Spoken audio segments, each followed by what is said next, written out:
Well, hello everybody. Welcome back to a beautiful, bright spring Saturday here in chilly Manitoba. We still have plenty of ground cover, as you can see, but I was asked a while ago about, basically putting out a video about maximizing an acre, or in our case, a half acre, kind of along the homesteading lines. So I thought I would share with you, what I've got going here now and kind of my long-term plans for the future to really maximize what this yard can do. So let's get started. As much as I love my short-term crops like the peppers and tomatoes and all that stuff, I think really maximizing your property comes along with growing things like this crabapple tree that was here when we got here, and I still haven't figured out what sort of variety of apple that is. But basically your trees, your bushes, your shrubs, your long-term producers. Like those guys up there, I'm going to say they're a minimum of 10 years old. There are some beautiful Saskatoon berry bushes.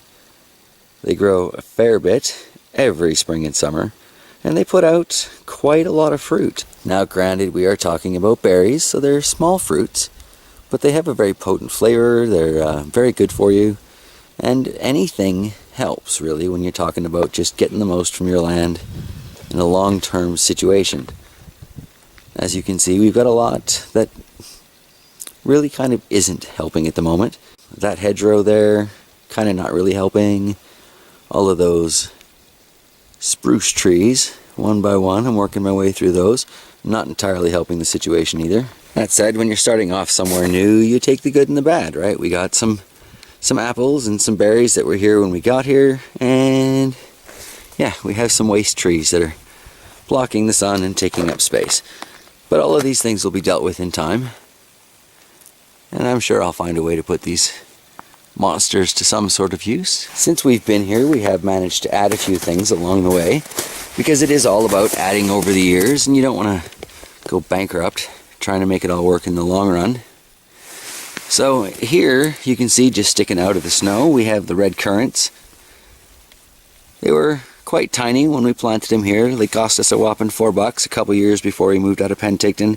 Never got around to planting them there, so we have them. But I mean, for a $4 investment, this does not have to produce a whole lot of fruit to make that money back. And eventually we're going to take cuttings from this and pretty much fill this whole area with more of these red currants, all from that same initial investment. And yeah, that is just one tiny way to use up a little bit of space and get some really good long-term returns from it. Oh, that rug.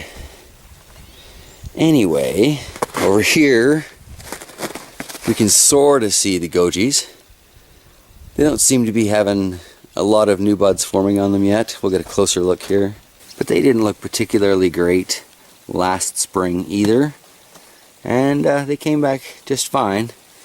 Got to a point where some of these taller ones were trying to reach into the windows, so we had to cut them back. I'm pretty sure they'll come back soon enough. Perhaps once a little bit more of them gets revealed from this massive snowbank. Might not have been the best place to plant these, but I did all the same. Haven't gotten any berries from them yet. Hoping this year will be the year. Waiting is. It's long-term gardening with these things. Just peeking out of the snow here, you can see one of the honeyberries that we planted when we got here. It's grown a fair bit. It's not in the best position right now. Again, I don't feel these trees are necessarily helping. Part of why they're going to be gone. They're blocking quite a few fruit bushes locations. Anyway, that one has definitely survived the winter. Signs of new growth on it there. We've got one right behind me. It's also just poking its head above things. Got those signs of fresh life on it, so it has clearly survived. And we're using these two as kind of decorative features on either side of the archway.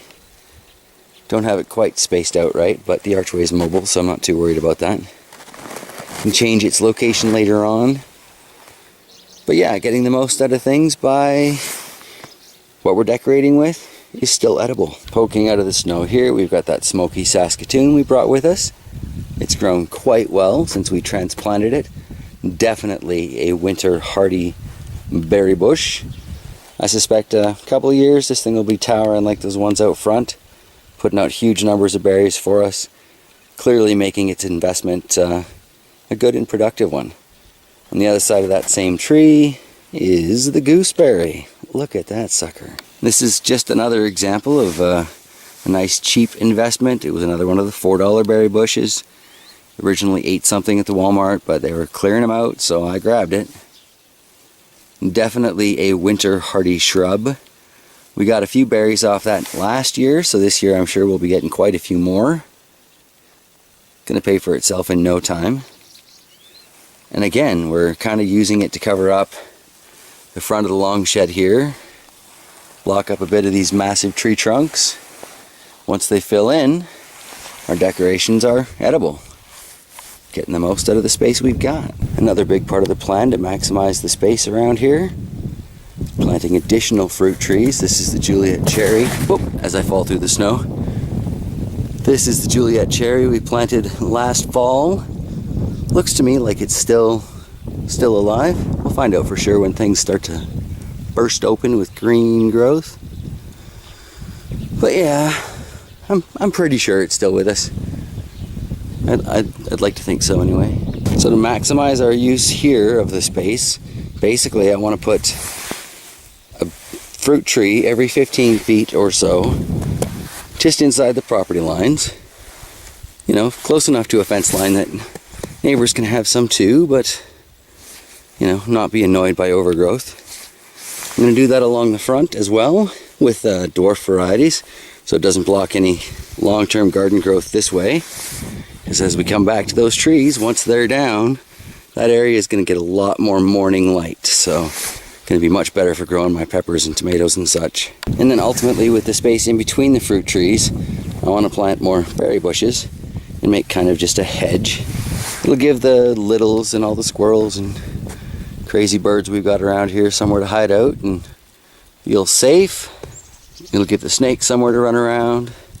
I figure it's a good long-term gardening idea.